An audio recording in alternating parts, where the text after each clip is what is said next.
Hello everyone, आप लोगों का एक बार फिर से प्रथम क्लासेस में बहुत बहुत स्वागत है।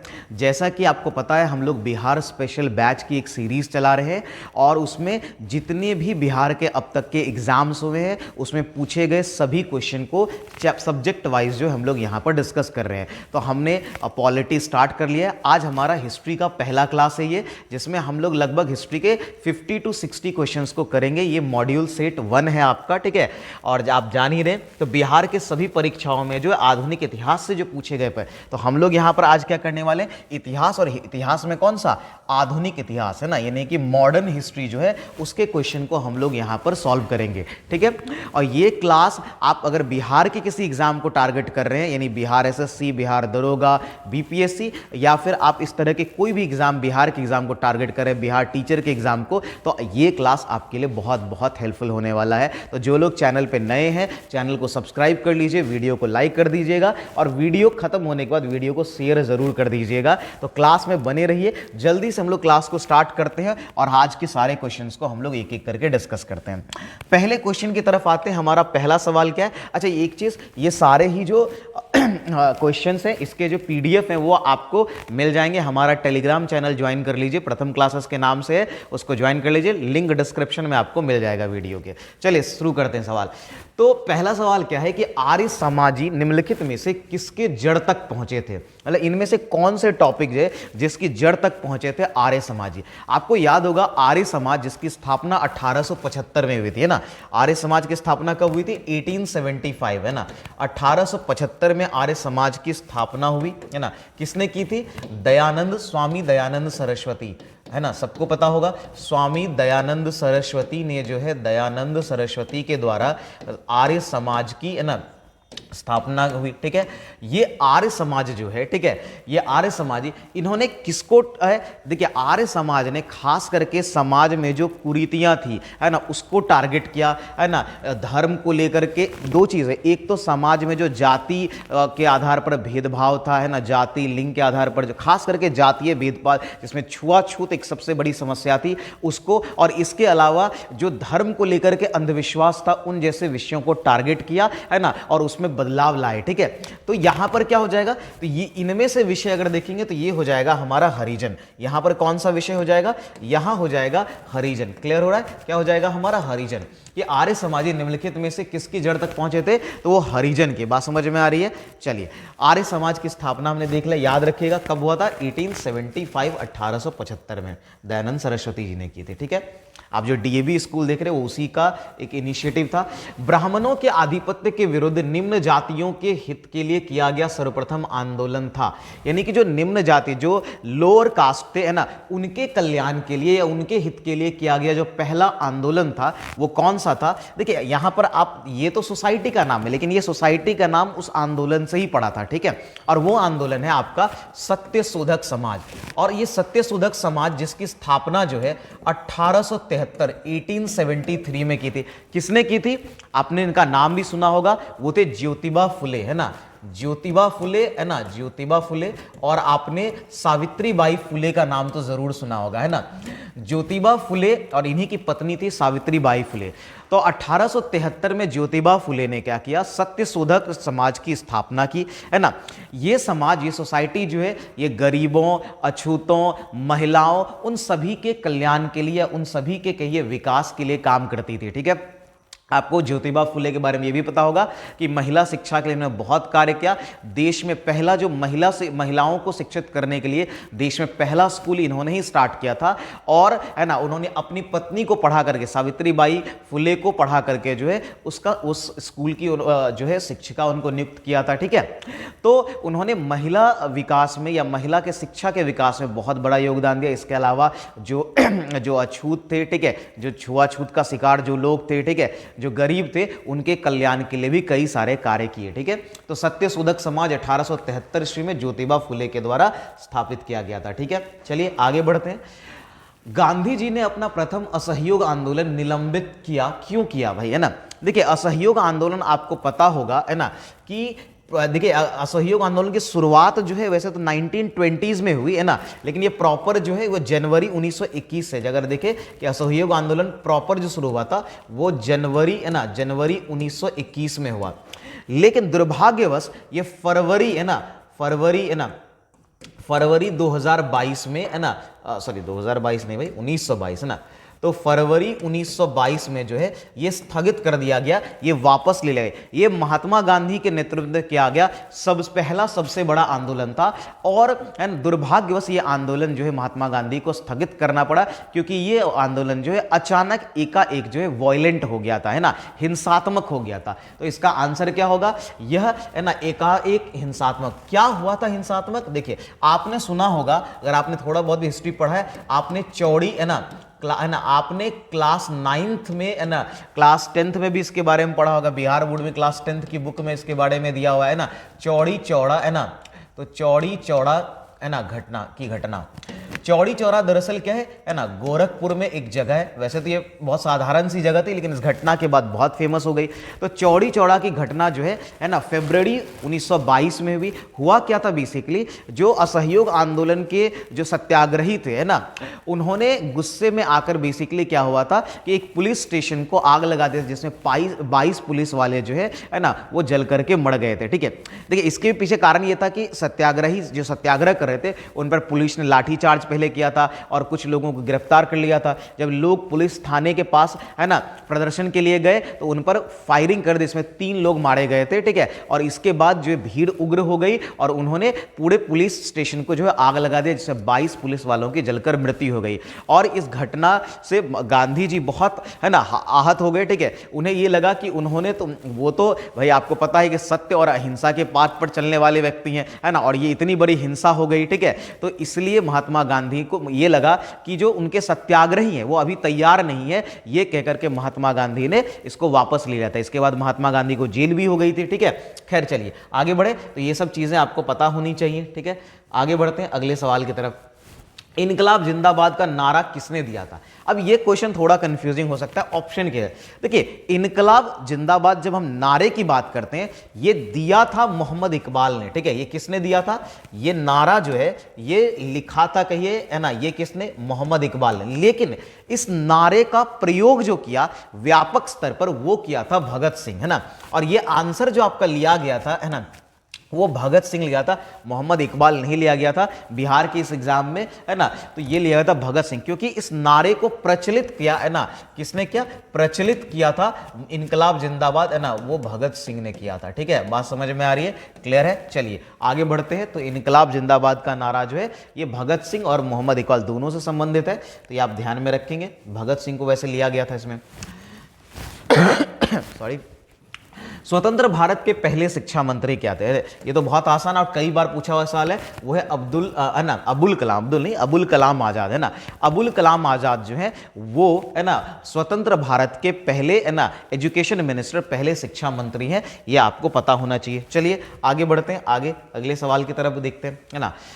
आगे, व्यापार के लिए भारत आने वाले प्रथम यूरोपीय कौन थे? तो हम लोग सबको पता है कि सबसे पहले कौन आया था भाई? पुर्तगाली आया था 1498 में। आपको पता है कि वास्को डिगामा जो है ना अफ्रीका का चक्कर करते हुए है ना केप ऑफ गुड होप से होते हुए जो है वो भारत के है ना केरल के एक जगह है कालीकट, वहां पर पहुंचा, जहां का शासक जामोरिन था, जिन्होंने उसका भव्य स्वागत किया, उसको व्यापार करने, उसको कई सारे तोहफे दिए, वो वापस गया, वो फिर दोबारा वास्को डिगामा आया और फिर ट्रेड शुरू हुआ, 1502 में वापस आया था। ठीक है, तो ये हो गया। तो भारत के लिए आने वाले प्रथम यूरोपीय कौन थे? तो वो ऑब्वियसली कौन था? फ्रांसीसी था। ठीक है, आगे बढ़ते हैं। चलिए देखिए, ये जो है मॉडर्न हिस्ट्री का हम लोग सारे क्वेश्चन को करें, क्योंकि मॉडर्न हिस्ट्री के सबसे ज्यादा सवाल जो है बिहार के एग्जाम में भी हर एग्जाम में हिस्ट्री का जब बात आती है तो सबसे ज्यादा क्वेश्चन जो है वो आपका आधुनिक इतिहास से ही पूछा जाता है, इसलिए आधुनिक इतिहास को मैं पहले करवा रहा हूं। ठीक है, चलिए आगे, क्योंकि एग्जाम बहुत नियर है आपका। गांधी जी को अर्धनग्न फकीर, हाफ नेक्ड बेगर किसने कहा था? ये कहा था है ना ब्रिटेन के ही प्रधानमंत्री थे है ना रह चुके विंस्टन चर्चिल ने। किसने कहा था? विंस्टन चर्चिल ने जो है महात्मा गांधी को हाफ नेक्ड बैगर है ना यानी कि अर्धनग्न फकीर कहा था। ठीक है, ये विंस्टन चर्चिल जो है वो है ना ब्रिटेन के, इंग्लैंड के प्रधानमंत्री रह चुके हैं। ठीक है, आगे बढ़े। आगे क्या है?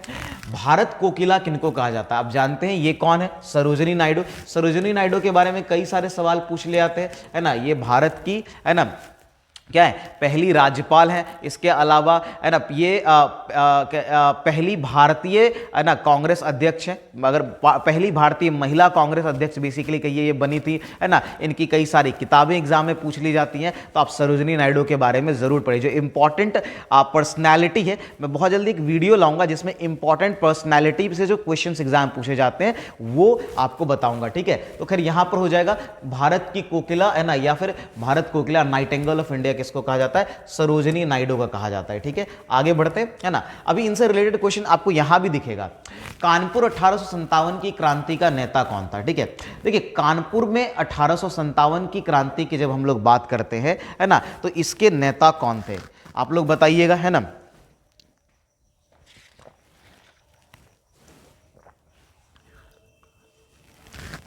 देखिए कानपुर 1857 की क्रांति का जो नेता था वो कौन थे, वो थे नाना साहिब। कौन थे, वो थे नाना साहिब, है ना। याद आपको, देखिए 1857 की क्रांति जो हुई थी वो अलग अलग क्षेत्रों से जो है अलग अलग लोगों ने इसको लीड किया था। जैसे बिहार के बारे में पूछा था तो बिहार से आपको पता है कि है ना किसने किया था, है ना, बिहार की तरफ से। आप लोग बताएंगे कमेंट में, वैसे मैंने आधा नाम बोल ही दिया था, ठीक है। आप लोग बताएंगे कि 1857 की क्रांति को, है ना, का नेतृत्व जो है बिहार से किसने किया था और कहां से, वो कहां से बिलोंग करते हैं ना। ये सवाल कई बार बिहार के एग्जाम में पूछा गया, अभी इसमें भी आ ही जाएगा हमको लगता है ना। चलिए आगे बढ़ते, तो कानपुर में नाना साहिब ने इसको नेतृत्व किया था, है ना। आगे बढ़ते, स्वतंत्रता की पहली लड़ाई लड़ी गई, है ना। तो पहली लड़ाई लड़ी गई, कहां लड़ी गई, देखिए स्वतंत्रता की जो पहली लड़ाई, इसकी शुरुआत, एक्चुअली ये सवाल ये पूछना चाह रहा है कि इसकी शुरुआत कहां से हुई। ये हुआ था मेरठ से। कहां से हुआ था, ये कहानी शुरू हुई थी मेरठ से, ठीक है। बाकी झांसी, लखनऊ, दिल्ली सब इसमें इन्वॉल्व हुआ था, ठीक है। ये 1857 के विद्रोह से संबंधित बात है, ठीक है। इसकी शुरुआत कहां से हुई थी, वैसे देखे तो, है ना, ये तो हुआ था वेस्ट बंगाल के बैरकपुर से, लेकिन उसको कंसिडर नहीं किया जाता, ठीक है। मेनली ये कहां शुरू हुआ, ये मेरठ से, यहां से जो है ना, एक तरह से ये म्यूटनी स्टार्ट हुई थी। क्लियर है, आगे बढ़ते हैं। चलिए, तो पहली लड़ाई जो है हमारा मेरठ से शुरू हुई। आगे भारत के साथ व्यापार करने वाले पहले यूरोपीय कौन थे, तो ऑब्वियसली ये कौन थे, पुर्तगाली थे। भारत के साथ व्यापार करने वाले पहले यूरोपीय, जस्ट मैंने बताया आपको कि 1458 में सबसे पहले समुद्री मार्ग की तरफ से पुर्तगाली आए और इन्होंने भारत के साथ व्यापार शुरू किया, और इन्हीं को देखते हुए बाकी यूरोपीय कंपनी जो है धीरे धीरे भारत में आना शुरू हुआ, है ना। भारत का पहला वायसराय कौन था, अब देखिए भारत का पहला वायसराय का पद कब आया, है ना। देखिए ये पहले वॉइसराय कौन थे, देखिए भारत का जो पहला वॉइसराय था वो थे कौन, वो थे लॉर्ड कैनिंग। कौन थे, लॉर्ड कैनिंग, अगर आपको पता हो, है ना। भारत के जो पहले वॉइसराय थे वो कौन थे, वो लॉर्ड कैनिंग थे ना, सॉरी, लॉर्ड कैनिंग थे। देखिए वायसराय के पद, देखिए जो पद है ना, इस पद को अगर आप ध्यान से देखेंगे तो ये कहानी कैसे शुरू हुई थी। सबसे पहले जो है 3 जो प्रोविंसेस थे उसके गवर्नर होते थे, है ना। उसमें एक होता था बंगाल, गवर्नर ऑफ बंगाल, है ना। उसके बाद, है ना, उन्हीं को जो है 1773 में गवर्नर जनरल ऑफ बंगाल बनाया गया, है ना।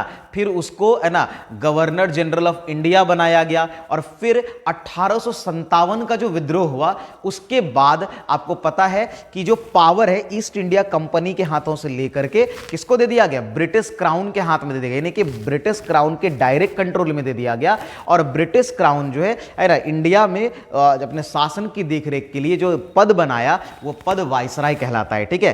तो लॉर्ड कैनिंग जो है अंतिम भारतीय गवर्नर जनरल थे, है ना, मतलब या फिर आपके ये ब्रिटिश गवर्नर जनरल थे, और है ना, और पहले वॉइसराय थे, ठीक है, लॉर्ड कैनिंग। बात समझ में आ रही है। 1858 में ऑब्वियसली ये बने, है ना, कब बने, 1858 में, ठीक है। आगे बढ़ते हैं अगले सवाल की तरफ। तो हमारा अगला सवाल क्या है, अगला है 1857 के विद्रोह के समय ब्रिटिश प्रधानमंत्री कौन थे। जो 1857 का जो विद्रोह हुआ था उस समय ब्रिटिश प्रधानमंत्री जो है पाल्मस्टर्न थे, है ना। कौन थे, पाल्मस्टर्न, ठीक है। चलिए आगे बढ़ते हैं, ये नाम बस आपको याद रख लेना है, ठीक है। नेहरू राष्ट्रभक्त हैं जबकि जिन्ना राजनीतिक, है ना, यानी कि नेहरू जो है वो पेट्रियोटिक है जबकि जिन्ना, है ना, जो है वो क्या है ना, एक पॉलिटिशियन है, एक राजनीतिज्ञ है। ये किसने कहा था, ये कहा था मौलाना आज़ाद ने, मौलाना अबुल कलाम आज़ाद जो है उन्होंने ये ऐसा स्टेटमेंट दिया था कि नेहरू जो है वो राष्ट्रभक्त हैं जबकि जिन्ना जो है ना, वो क्या है, जिन्ना आपके, है ना, राजनीतिक हैं। बात समझ में आ रही है, क्लियर हो रहा है, ठीक है। अगले सवाल की तरफ बढ़े। अगला सवाल हमारा क्या हो जाएगा, देखिए अगला सवाल हमारा हो जाएगा महात्मा गांधी के राम राज्य के युगल सिद्धांत क्या है? अब जब महात्मा गांधी की बात आएगी तो एक ही चीज आएगी, सत्य अहिंसा, है ना। महात्मा गांधी का राम राज्य किस पर आधारित था? यह आधारित था सत्य और अहिंसा पर। क्लियर हो रहा है? आगे बढ़े, अगले प्रश्न की तरफ बढ़े। अगला सवाल क्या हो जाएगा, है ना। चलिए अगला सवाल है, निम्नलिखित में से कौन स्वराज दल से संबंधित नहीं था? देखिए स्वराज पार्टी जिसकी स्थापना आपको पता है प्रॉपर तो 1923 में हुई थी। कब हुई थी? 1923 में हुई थी। ठीक है, बात समझ में आ रही है? शुरुआत इसकी 1922 में ही हो गई थी। 1923 में इसकी स्थापना हुई स्वराज पार्टी की। इसमें संस्थापक में दो नाम आप अक्सर पढ़ते हैं, वैसे और भी लोग इससे रिलेटेड, लेकिन दो नाम आप अक्सर सुनते होंगे। एक तो मोतीलाल नेहरू, एक तो हमारा क्या हो गया, एक तो मोतीलाल नेहरू, है ना, नेहरू, है ना, और दूसरा आप सुनते होंगे CR दास, यानी चित्तरंजन दास का नाम तो आप सुनते ही होंगे। ठीक है, मोतीलाल नेहरू और CR दास का नाम सुनते होंगे। इसके अलावा जो इसमें लोग थे, आयंगर भी थे और विट्ठल भाई पटेल थे। कौन नहीं थे? सी राजगोपालाचारी जो है ये नहीं थे। बात समझे? या नहीं ही पूछा जा रहा है तो ये हो जाएंगे सी राजगोपालाचारी। कौन हो जाएंगे हमारे? सी राजगोपालाचारी जो है वो हो जाएंगे। क्लियर है? ठीक है, आगे बढ़ते हैं, अगले सवाल की तरफ बढ़ते हैं। हमारा अगला सवाल क्या हो जाएगा? ठीक है, बहिष्कृत भारत पत्रिका जो है वो किसकी पत्रिका थी, है ना। देखिए ये तो बहुत फेमस पत्रिका थी, भीमराव अंबेडकर की पत्रिका थी। इनकी एक और पत्रिका पूछी जाती है बहुत ज्यादा, मूक नायक, है ना, तो ये भी आप ध्यान में रखेंगे, मूक नायक भी जो है इन्हीं की पत्रिका थी। तो बहिष्कृत भारत जो है वो किसकी पत्रिका थी? भीमराव अंबेडकर की। मूक नायक इन्हीं की पत्रिका थी। एक और इनकी पत्रिका जो है ना आती थी, एक और पत्रिका, या एक्चुअली एक नहीं, आप बोले दो आती थी, एक आती थी समता और एक आती थी जनता नाम से। ठीक है, तो उनकी दो पत्रिका और आती थी, क्या नाम से? एक समता और एक जनता। ये मूक नायक 1920 के आसपास आता था, और ये जो आपका बहिष्कृत भारत है ये 1924 के आसपास ये पत्रिका उन्होंने शुरू की थी, 1924 में। ठीक है, और फिर समता और जनता। समता जनता कम पूछा जाता है, लेकिन मैंने आपको बता दिया। ठीक है, आप ये दोनों याद रखिए, बहिष्कृत भारत और मूक नायक पत्रिका जो है वो भीमराव अंबेडकर की पत्रिका थी। ठीक है, आगे बढ़े, अगले सवाल की तरफ मूव करते हैं। अगला सवाल हमारा क्या हो जाएगा?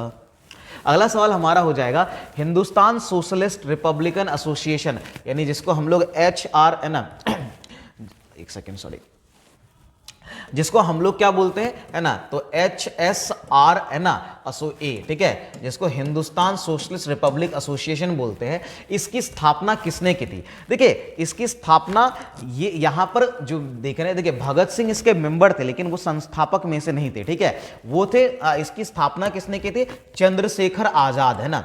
इन लोगों में अगर यहां ऑप्शन देखें तो इसके संस्थापक में चंद्रशेखर आजाद थे। सबसे पहले ये HRS जो है ये बना कब था? देखिए ये बना था 1928 में, 1928 में, 1928 में ये बना, है ना, हिंदुस्तान सोशलिस्ट रिपब्लिक एसोसिएशन बना। इसके फाउंडर में एक तो चंद्रशेखर आजाद थे, बट चंद्रशेखर के आजाद के अलावा कौन थे? देखिए इसके अलावा इसमें जो है सुखदेव थापड़, है ना, सुखदेव थापड़ है, सचिंद्र सन्याल है, राम प्रसाद बिस्मिल है ना, इसके अलावा रास बिहारी बोस हैं, ये सब लोग थे ना। मैं कुछ नाम लिख देता हूं, है ना। एक तो सुखदेव थापर, है ना, एक आप नाम ध्यान में रखिए, सुखदेव थापर, है ना, सुखदेव थापड़ थे। ठीक है, राम प्रसाद बिस्मिल थे, राम प्रसाद बिस्मिल, भगत सिंह से बाद में मेंबर बने थे ना, सॉरी बिस्मिल ना, राम प्रसाद बिस्मिल हो गए। इसके अलावा सुखदेव थापर, राम प्रसाद बिस्मिल, इसके अलावा कौन थे? रास बिहारी बोस भी इनमें से एक थे, रास बिहारी बोस, है ना, रास बिहारी बोस इसमें नहीं, एक सॉरी ये स्लिप ऑफ टंग है भाई। रास बिहारी बोस थे, कहां थे? आजाद हिंद फौज की स्थापना में थे। अभी वो आएगा, मैं उसके बारे में बताऊंगा। ठीक है, तो ये सुखदेव थापर, राम प्रसाद बिस्मिल, और इसके अलावा एक व्यक्ति आपने है सचिंद्र सन्याल, वो बहुत इंपॉर्टेंट कैरेक्टर है, वो थे सचिंद्र सन्याल। कौन थे? सचिंद्र सन्याल। ठीक है, ये सब नाम अगर जब आप हिस्ट्री पढ़ेंगे, मॉडर्न हिस्ट्री पढ़ेंगे, तो ये नाम आपको मिल ही जाएगा। और चंद्रशेखर, भगत सिंह वैसे इसके बाद में सदस्य बने थे, है ना। चलिए आगे बढ़े अगले सवाल की तरफ। अगला सवाल क्या है? विदेश में प्रथम स्वतंत्र भारतीय सरकार किसने स्थापित की थी? ये तो किसने की थी? देखिए विदेश में, है ना, जो है प्रथम स्वतंत्र भारतीय सरकार जो स्थापित किया था, इनका नाम था राजा महेंद्र लाल सिंह। किसने किया था? है ना, ये शुरू किया था राजा महेंद्र लाल सिंह ने किया था। बात समझ में आ रही है? विदेशों में जो है पहली प्रथम स्वतंत्र भारतीय सरकार स्थापित की, ये 1915 में की थी, 1915 में इन्होंने किया था। कब किया था? 1915 में ने किया था। ठीक है, आगे बढ़े, अगले सवाल की तरफ बढ़ते हैं। चलिए, अगला सवाल है, भारतीय राष्ट्रीय कांग्रेस का लाहौर अधिवेशन कब हुआ था? बहुत फेमस है, कांग्रेस के अधिवेशन में से जो सबसे ज्यादा प्रसिद्ध अधिवेशन है वो ही है। वैसे कई और भी पूछे जाते हैं, लेकिन ये तो सबसे ज्यादा पूछा गया है, ठीक है, आज तक के इतिहास में, है ना।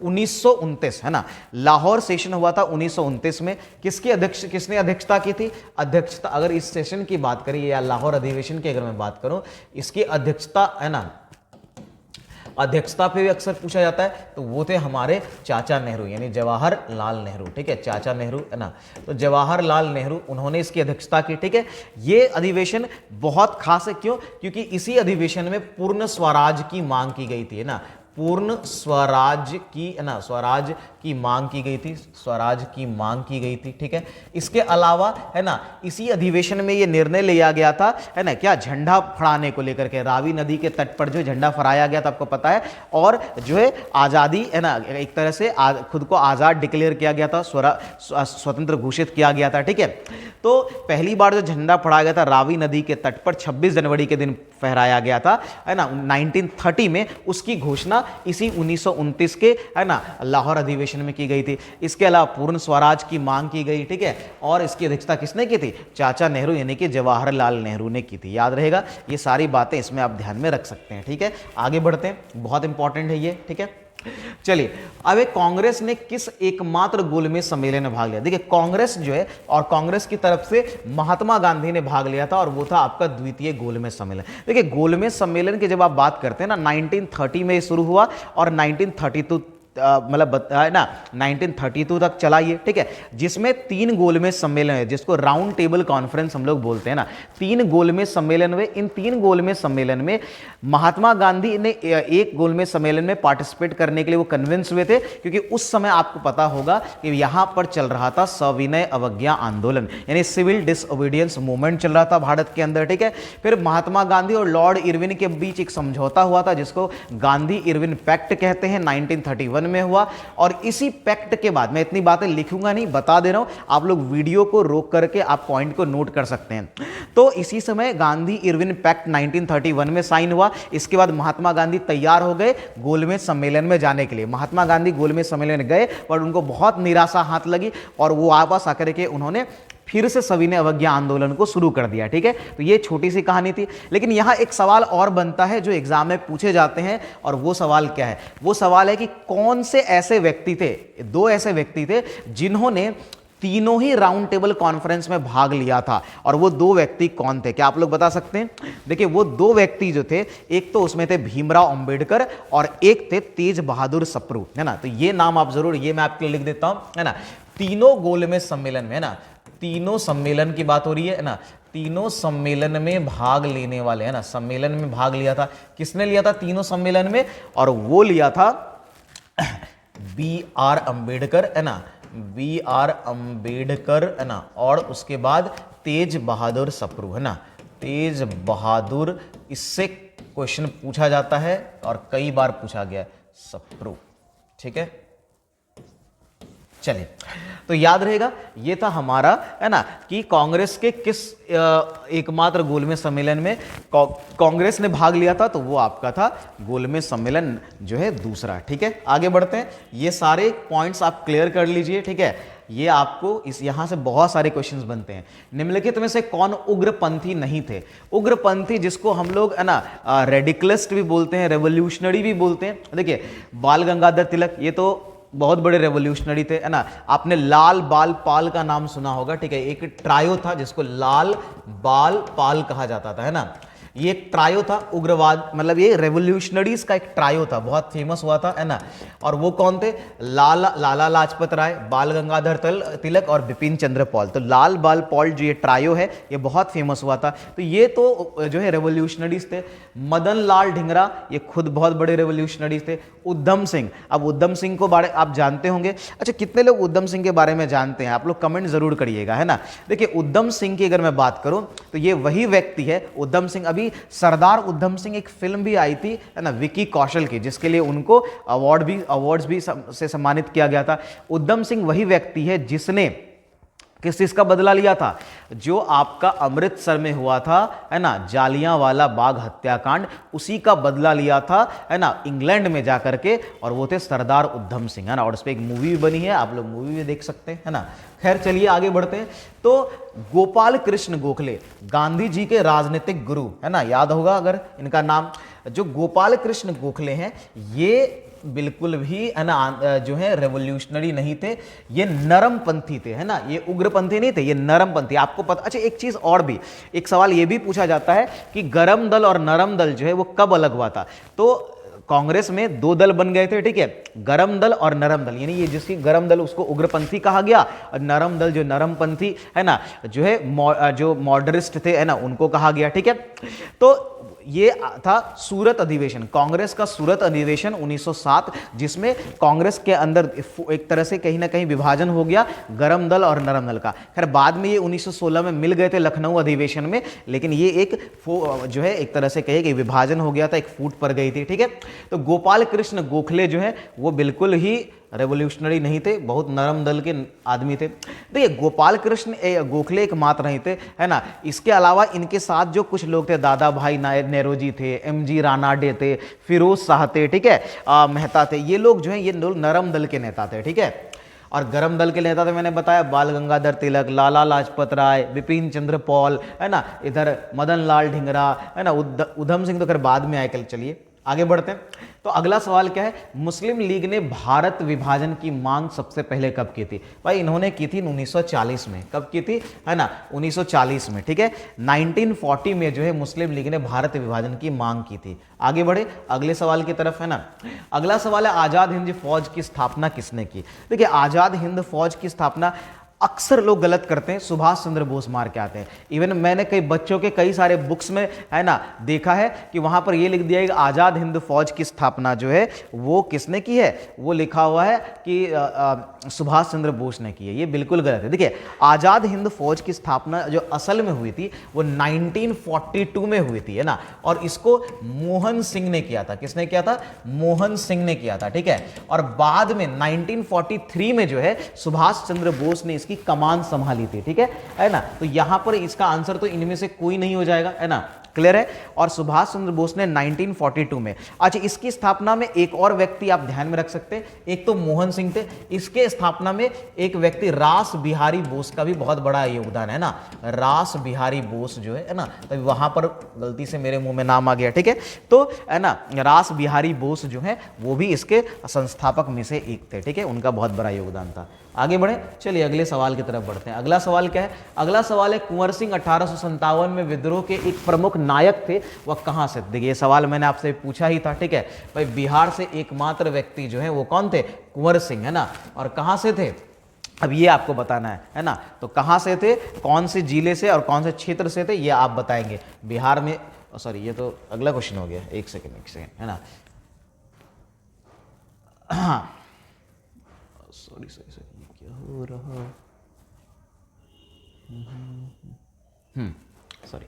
देखिए तो ये हो जाएंगे बिहार से कुंवर सिंह हो गए, है ना। आगे बढ़ते हैं, अगले सवाल को हम लोग देखते। देखिए अगला सवाल हमारा क्या है? निम्न में से कौन सा एक क्षेत्र 1857 के विद्रोह से प्रभावित नहीं था? तो आप नाम देकर समझ सकते हैं। देखिए लखनऊ में तो हुआ ही था, है ना। जगदीशपुर यही बिहार का वो क्षेत्र था जहां से कुंवर सिंह ने आंदोलन का नेतृत्व किया था। फिर हमारा क्या है? झांसी, यहां से तो झांसी की रानी जो है उन्होंने नेतृत्व किया था, और उनका आपको पता है कि लड़ते हुए डेथ भी हो गया था।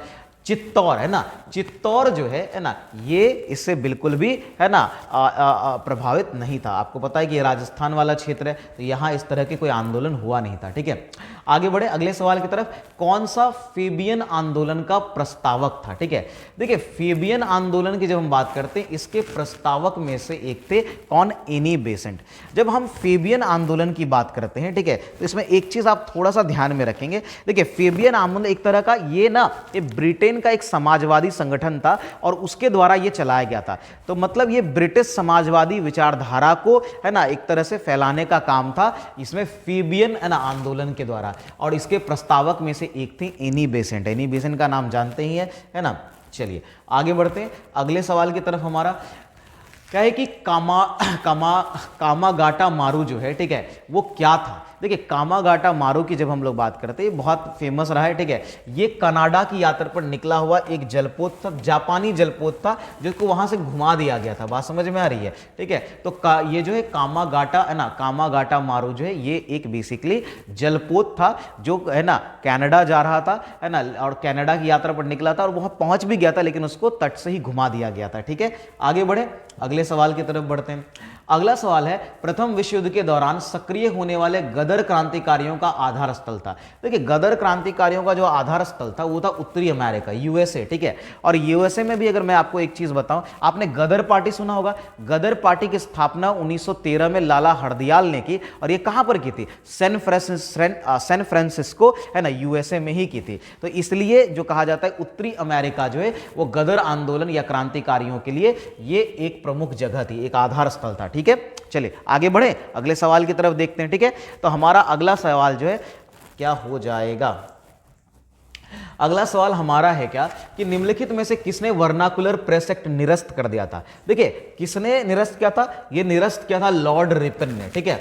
लॉर्ड रिपन ने जो है इसको हटाया था। लगाया किसने था? लॉर्ड लीटन ने लगाया था। किसने लगाया था? तो नाम मिलता जुलता है, लॉर्ड लीटन भाई साहब हैं जिन्होंने लगा दिया था, ठीक है। यानी वर्नाकुलर प्रेस एक्ट लगाया था और लॉर्ड रिपन भाई साहब हैं जिन्होंने इसको हटाया था, ठीक है।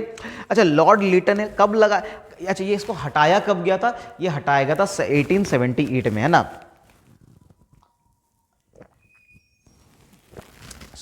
चलिए सॉरी हटाया नहीं गया था, लगाया गया था 1878 में। लॉर्ड रिपन ने वर्नाकुलर प्रेस एक्ट की घोषणा की थी 1878 में, 1878 में।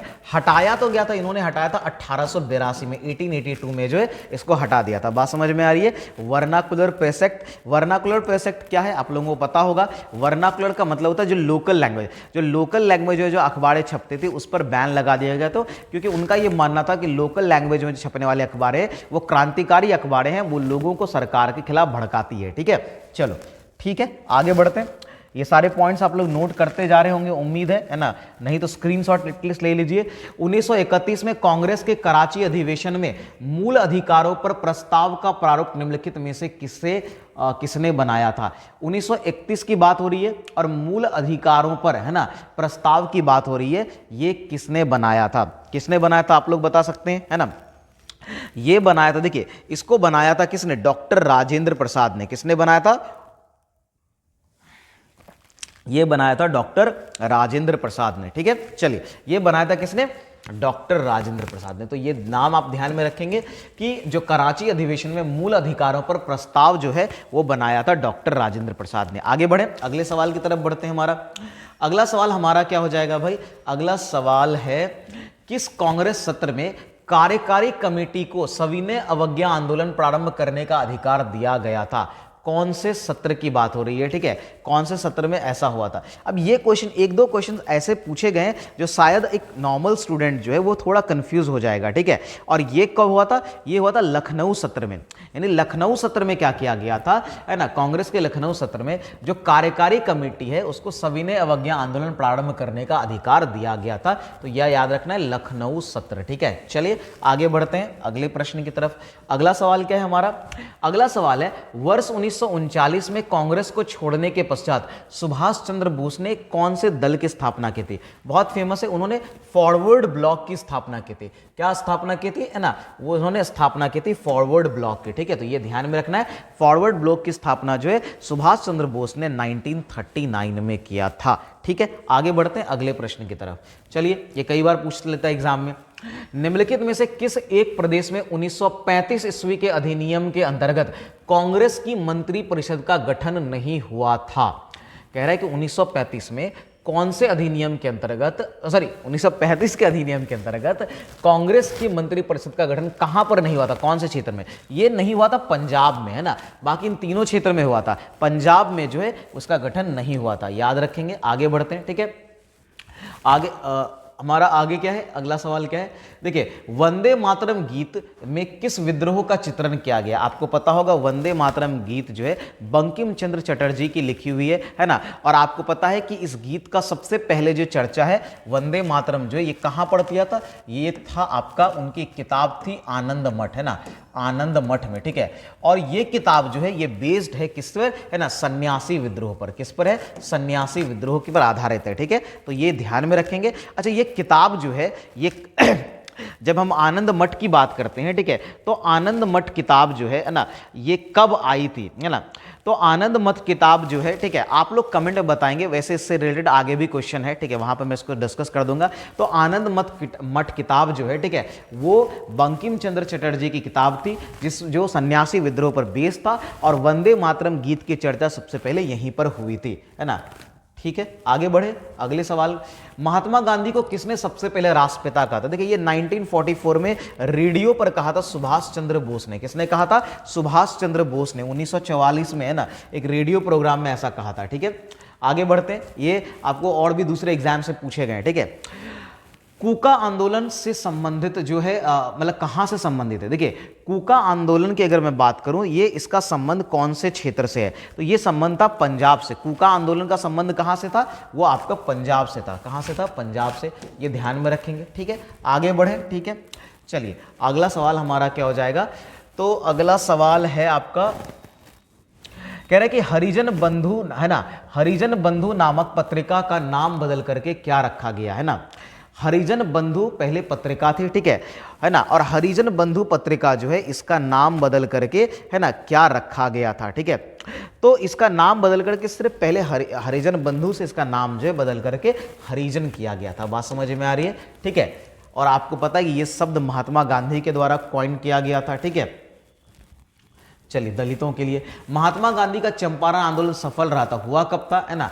देखिए महात्मा गांधी का चंपारण, ये उनका पहला सत्याग्रह था भारत में। जब वो अफ्रीका से लौटे 1915 में, है ना, तो उन्होंने भारत दौरा किया और फिर 1917 में वो जो है उन्होंने बिहार के चंपारण जिले में आकर के नील की खेती के विरोध में किसानों का समर्थन करते हुए जो है आंदोलन किया था। और ये उनका पहला सत्याग्रह था और वो भी सफल सत्याग्रह था, है ना। इसके बाद उन्होंने अन्य जगह पर भी सत्याग्रह किए। ठीक है, आगे बढ़ते हैं। सर्वेंट्स ऑफ इंडिया सोसाइटी से संबंधित है, तो कौन है सर्वेंट्स ऑफ इंडिया सोसाइटी से? यानी बेसिकली सवाल ये पूछा जा रहा है कि सर्वेंट ऑफ इंडिया सोसाइटी जो है उसकी स्थापना किसने की? ठीक है, देखिए सर्वेंट ऑफ इंडिया सोसाइटी बनी थी 1905 में। कब बनी थी? सर्वेंट्स ऑफ इंडिया सोसाइटी 1905 में बनी थी, है ना। और आप यहां से ऑप्शन को एलिमिनेट कर सकते हैं। महात्मा गांधी उस समय यहां थे ही नहीं, है ना। जवाहरलाल नेहरू इतने एक्टिव नहीं थे। ठीक है, वो थे गोपाल कृष्ण गोखले, है ना। कौन थे? गोपाल कृष्ण गोखले ने सर्वेंट्स ऑफ इंडिया सोसाइटी, कई बार एग्जाम में पूछा गया है ना, तो याद रखिएगा। आगे बढ़ते हैं अगले सवाल की तरफ, है ना।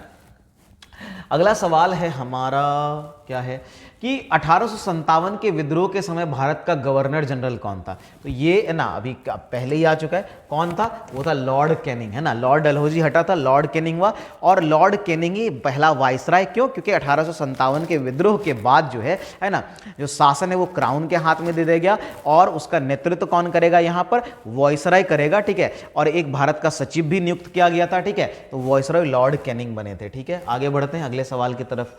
अगला सवाल है स्वतंत्र भारत का प्रथम औद्योगिक नीति। देखिए अभी तक जो है ना 6 औद्योगिक नीति की घोषणा हो गई है, और पहली जो है वो 1948 में। ये बेसिकली भारत सरकार जो उद्योगों को बढ़ावा देने के लिए जो पॉलिसीज लेकर के आती है वो है, ये पहली औद्योगिक नीति की जो है पहला प्रयास 1948 में किया गया। अब तक 6 औद्योगिक नीति आ चुकी है, याद रखेंगे। आगे बढ़ते हैं अगले सवाल की तरफ। भारतीय राष्ट्रगान पहली बार गाया गया था। देखिए ये तो गाया गया था 1911 में गाया गया था। कहां गाया गया था? कांग्रेस के, है ना, कलकत्ता अधिवेशन, है ना, जो कांग्रेस का कलकत्ता अधिवेशन हुआ था, अधिवेशन, वहां पर यह गाया गया था। ये ध्यान में रखेंगे। ठीक है, तो पहली बार जो है हमारा राष्ट्रीय गान यानी जन गण मन जो है वो गाया गया था 1911। अगर आप डेट याद रखना चाहें तो आप डेट भी याद रख सकते हैं, 27 दिसंबर 1911 को यह गाया गया था कांग्रेस के कलकत्ता अधिवेशन में। आगे बढ़े, है ना, अगले सवाल की तरफ बढ़ते हैं। निम्नलिखित में से कौन सा विद्रोह बंकिम चंद्र चटर्जी के उपन्यास उपन्यास आनंद मठ के, अभी कई बार बात हो चुकी है, ये कौन सा है, सन्यासी विद्रोह, है ना। पीछे भी ये सवाल आया था कि सन्यासी विद्रोह में जो है इसकी चर्चा उन्होंने की है, ठीक है। आगे बढ़ते, अच्छा सन्यासी विद्रोह की जब हम लोग बात करते हैं, या ये सॉरी उपन्यास की बात करते हैं आनंद मठ, तो ये आया था आपका 1882 में, है ना, 1882 में ये आया था, ठीक है। ये उपन्यास कब आया था, 1882 में, याद रखेंगे, ठीक है। चलिए बाकी देखिए ये सारे सवाल आपको पता है कि पूछे गए, कौन से एग्जाम में पूछे गए, आपको नीचे यहां पर दिखा, जैसे ये सवाल जो है वो आपका कहां पूछा गया है, तो ये सवाल आपका पूछा गया है बिहार एसएससी सचिवालय सहायक परीक्षा में पूछा गया है, ठीक है। तो इसलिए तो ये जितने कौन से एग्जाम पूछा गया वो आपको नीचे क्वेश्चन के मेंशन है, आप लोग उसको भी देख सकते हैं, ठीक है, कब पूछा गया है, कौन सा पूछा गया है। 1929 में किसकी अध्यक्षता में आयोजित हुए भारतीय राष्ट्रीय कांग्रेस का अब लाहौर अधिवेशन में जस्ट मैंने डिस्कस किया है ना, वो जवाहरलाल नेहरू के नेतृत्व में हुआ था, ठीक है। और यहां पर जो है पूर्ण स्वतंत्रता या पूर्ण स्वराज का प्रस्ताव पारित किया गया था। कई बार एक ही चीज हो चुकी है, ठीक है। अब है कोलंबो से अल्मोड़ा तक, ये व्याख्यान जो ये किसका था, ये स्वामी विवेकानंद का जो एक व्याख्यान था बेसिकली, इनकी एक किताब लिखी गई आई थी, ठीक है। और ये किताब जो है उसका नाम ही यही था, बात समझ में आ रही है, ये क्या था, ठीक है। तो कोलंबो से अल्मोड़ा, मतलब इसका बेसिकली नाम था लेक्चर्स फ्रॉम, है ना, कोलंबो टू अल्मोड़ा 1897, क्या था, lectures from Colombo to Almora 1897, ये स्वामी विवेकानंद के बारे में है, ठीक है, या उनकी किताब है। क्लियर है। आगे बढ़ते हैं अगले सवाल की तरफ। हमारा अगला सवाल क्या है, यह है कि 1857 की क्रांति में निम्नलिखित में से किसे एक मित्र द्वारा धोखा मिला और ब्रिटिश द्वारा उनको पकड़ा गया और मार दिया गया। देखिए ये दुखद घटना हुई थी तात्या टोपे के साथ, ठीक है। किनके साथ हुई थी, तात्या टोपे के साथ जो है उन्होंने धोखा, उनका एक मित्र था मानसिंह करके नाम था, ठीक है, उन्होंने उनको धोखा दिया था, ठीक है। चलिए आगे बढ़ते हैं। आगे है पूर्ण क्रांति का आह्वान जो है वो किया गया था, वो किसके द्वारा। देखिए ये बात पूर्ण क्रांति, ये ज्यादा वर्ड यूज होता है संपूर्ण क्रांति की, है ना। तो संपूर्ण क्रांति का आह्वान आपको पता होगा 1975 में आपातकाल के समय जो है किया गया था, और ये किया गया था जयप्रकाश जेपी के द्वारा, है ना, जेपी जयप्रकाश नारायण के द्वारा किया गया था। दिल्ली में इन्होंने एक बहुत बड़ा छात्र आंदोलन का नेतृत्व किया था जेपी ने, ठीक है, बिहार से इनका संबंध है ना। संपूर्ण क्रांति का नारा इन्होंने दिया था इंदिरा गांधी के विरोध में, ठीक है। चलिए आगे बढ़ते हैं। राजा राममोहन रॉय संस्थापक थे, ये तो ब्रह्म समाज के संस्थापक हैं। कब ब्रह्म समाज की स्थापना हुई थी, है ना, जब ब्रह्म समाज की स्थापना की अगर बात करेंगे तो ये हुआ था आपका 1882 में, है ना, यानी 1828 में ब्रह्म समाज की स्थापना हुई। संस्थापक कौन थे, संस्थापक थे राजा राममोहन रॉय, याद रहेगा। आगे बढ़ते हैं। आर्य समाज भी आ चुका है इसी से, सत्यशोधक समाज, कई सारे क्वेश्चन आ चुके हैं ऑलरेडी इसमें। 1857 के भारतीय स्वतंत्रता संग्राम में, है ना, कह रहा है कि किसने लड़ते हुए वीर गति प्राप्त की थी, ठीक है। देखिए लड़ते हुए वीर गति प्राप्त की थी, सबको पता है झांसी की रानी, है ना, कि झांसी की रानी जो है वो लड़ते हुए वीर गति को और प्राप्त हुई थी, ठीक है। अब इनकी कहानी तो आप जानते हैं, खूब अपने कविता भी सुनिए, खूब लड़ी मर्दानी वह तो झांसी वाली रानी थी, ठीक है। नहीं पढ़े तो पढ़ के आइए। गांधी जी द्वारा निम्न में से कौन सा समाचार पत्र शुरू किया गया था। इनके द्वारा एक बहुत फेमस पत्रिका शुरू की गई थी जिसका नाम क्या था, यंग इंडिया, है ना। ये महात्मा गांधी के द्वारा शुरू गई वन ऑफ द कहिए कि फेमस जो है पत्रिका थी, और वो क्या था हमारा यंग इंडिया। कौन सा किताब था, सॉरी पत्रिका यंग इंडिया, है ना। चलिए आगे बढ़ते। भारतीय राष्ट्रीय कांग्रेस के पहले अध्यक्ष कौन थे, ये तो थे, देखिए आपको पता है कि 1885 भारतीय राष्ट्रीय कांग्रेस की स्थापना हुई, ठीक है। 28 दिसंबर, डेट भी आप ध्यान में रख सकते हैं, 28 दिसंबर भारतीय राष्ट्रीय कांग्रेस की स्थापना हुई, है ना। एओ ह्यूम के द्वारा हुई थी, है ना, आपको पता होगा। इसके संस्थापक में कौन थे, एओ ह्यूम जो है वो थे, ठीक है। और पहले अध्यक्ष जो बनाए गए थे वो बनर्जी मतलब कौन है, WC बनर्जी, व्योमेश चंद्र बनर्जी, है ना। तो WC जो है बनर्जी जो है उनको ये पहले बने, ठीक है, बनर्जी से पहले अध्यक्ष बने, तो यही हो जाएंगे, ठीक है। वैसे यहाँ पर देखें तो नेरोजी जो है, दादा भाई नेरोजी, वो दूसरे अध्यक्ष बने थे। तैयब जी, बदरुद्दीन तैयब जी जो है वो भारतीय राष्ट्रीय कांग्रेस के पहले मुस्लिम अध्यक्ष थे। इसके अलावा अगर आप एक और नाम याद रखें, एनी बेसेंट जो है पहली महिला अध्यक्ष थी भारतीय राष्ट्रीय कांग्रेस की, और वहीं सरोजनी नायडू जो है वो प्रथम भारतीय महिला अध्यक्ष थी कांग्रेस की, ठीक है। ये सब पॉइंट अक्सर पूछे जाते हैं एग्जाम में, जिनको आप याद करेंगे, ठीक है। आगे बढ़ते। महामना के नाम से किन्हें जाना जाता है। देखिए ये टाइटल जो दिया गया था ये अंतिम बार मदन मोहन मालवीय को दिया गया था। किनको दिया गया था, सॉरी है ना, मदन मोहन मालवीय जो है, मालवीय को ये अंतिम बार ये टाइटल दिया गया था महामना का। कई बार एग्जाम में पूछा गया है ना, एसएससी के एग्जाम सब में भी पूछा गया है, ठीक है। कौन 1922 में बनी स्वराज पार्टी के संस्थापक नेता में से एक थे? तो यहाँ तो मोतीलाल नेहरू, आपको पता है कि सीआर दास है ना और मोतीलाल नेहरू के द्वारा जो है इसकी स्थापना की गई थी। तो मोतीलाल नेहरू जो है वन ऑफ द है ना फाउंडर है स्वराज के, ठीक है, स्वराज दल के। आगे बढ़े, अगला सवाल हमारा क्या हो जाएगा, किसने 1932 में पाकिस्तान नाम दिया था? देखिए पाकिस्तान नाम सबसे पहले जो है वो रहमत अली साहब ने दिया था, ठीक है। मुस्लिम लीग के सदस्य थे रहमत अली, और उन्होंने ही जो है ये 1932 में पाकिस्तान नाम दिया, ठीक है। और बाकी जो है मुस्लिम ने पाकिस्तान की मांग जो है, अलग कंट्री की मांग जो है 1940 में पहली बार प्रॉपर तरीके से की थी, ठीक है।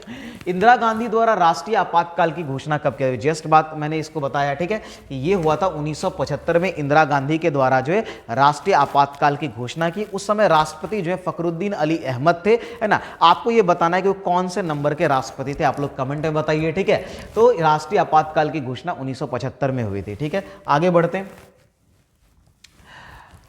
जनजाति समूह मुंडा कहाँ रहता है? मुंडा जनजाति आपको पता है कि ये झारखंड का जो छोटा नागपुर का क्षेत्र है वहाँ पर ये जनजाति प्रसिद्ध है। ये बिहार का और झारखंड क्षेत्र में, और अभी प्रॉपर रूप से कहें तो झारखंड का छोटा नागपुर वाला क्षेत्र जो है पठाड़ी क्षेत्र है, वहीं पर आपको मुंडा जनजाति मिलती है। आपने बिरसा मुंडा का नाम तो सुना ही होगा, वो बहुत बड़े क्रांतिकारी आंदोलनकारी थे, ठीक है। राष्ट्रीय गीत वंदे मातरम किसने लिखा? अब ये कितनी बार आ चुका है, बंकिम चंद्र चटर्जी, है ना, याद कर लीजिए, आनंद मठ में उसका मेंशन है ना। बात समझ में आ रही है? 1882 में आनंद मठ किताब आई थी, सन्यासी विद्रोह पर आधारित है, ये सब याद रख सकते हैं। भारतीय राष्ट्रीय कांग्रेस के कौन से अधिवेशन के अध्यक्ष गांधी जी थे? देखिए भारतीय राष्ट्रीय कांग्रेस का जो कौन सा था वो बेलगाम, है ना। बेलगाम बेसिकली ये कांग्रेस का 39वां 39th अधिवेशन था, 1924 में ये कंडक्ट किया था, और ये एकमात्र अधिवेशन है जिसके है ना अध्यक्ष के रूप में महात्मा गांधी थे। तो महात्मा गांधी ने कांग्रेस के एक ही अधिवेशन की अध्यक्षता की थी, बेलगाम 1924, और ये 39 था, है ना, 39वां था, ठीक है। आगे बढ़े, चलिए, तो ये हमारा हो गया। देखिए ईएसआईसी के पेपर में पूछा गया है, भारत की स्वतंत्रता के लिए आजाद हिंद फौज की संकल्पना मूलतः किसने प्रस्तुत की थी? ये नाम अभी आपको आ भी गया होगा, नाम है रास बिहारी बोस, है ना। इसके बारे में हमने ऑलरेडी बता दिया है ना। बाकी इसके संस्थापक 1942 में कौन थे? तो वो थे मोहन सिंह, ठीक है। इस तरीके से हम लोगों ने जो है 60 क्वेश्चन को इस क्लास में किया है ना। बाकी टोटल आधुनिक अगर मैं भारत की बात करूं तो इसमें हम लोग जो है 400+ क्वेश्चन करेंगे। ये मैं सिर्फ कर रहा हूं जो बिहार में पूछे गए, है ना। अभी मैं सिर्फ बिहार के एग्जाम को अलग से डिटेल क्लास वो आपका चल रहा है, तो जो लोग एसएससी या बाकी और भी पीसीएस की तैयारी कर रहे हैं, ठीक है, वो आप इसको भी ज्वाइन करिए। यहां देखिए ये भले बिहार के एग्जाम है लेकिन क्वेश्चन तो हर जगह पूछे जाते हैं, यही क्वेश्चंस पूछे जाते हैं, है ना। तो 400+ क्वेश्चन हम लोग जो सिर्फ आधुनिक इतिहास से करेंगे, जिसमें आज पहला क्लास था जिसमें हमने 60 क्वेश्चन किया। अगर वीडियो आपको अच्छा लगा हो तो वीडियो को शेयर कर जरूर करिए, है ना। चैनल को सब्सक्राइब कर लीजिए, लाइक करिए, कमेंट करिए, थोड़ा सपोर्ट दिखाइए, ताकि है ना मैं और ज़्यादा से ज़्यादा, ऑलरेडी मैं है ना अभी रेगुलर 3-4 वीडियो डेली अपलोड कर रहा हूं, ठीक है। तो आप लोगों के लिए, आप लोगों के आने वाले एग्जाम के लिए सारे ही क्लास जो है ये एक रामबाण की तरह साबित होने वाला है। खास करके ये जो बिहार स्पेशल बैच है ये तो आपके लिए एक रामबाण होने वाला है। तो आज के क्लास में इतना ही, है ना। बाकी हम लोग अगले क्लास में नेक्स्ट में देखते हैं मॉड्यूल सेट 2, इस तरह से बाकी सारे मॉड्यूल सेट, पॉलिटी का अपलोड हो चुका है, आप बाकी इकोनॉमिक्स और ज्योग्राफी का भी अपलोड होना शुरू हो जाएगा आज से ही, ठीक है। आज के लिए इतना ही, धन्यवाद, जय हिंद। मिलते हैं अगले क्लास।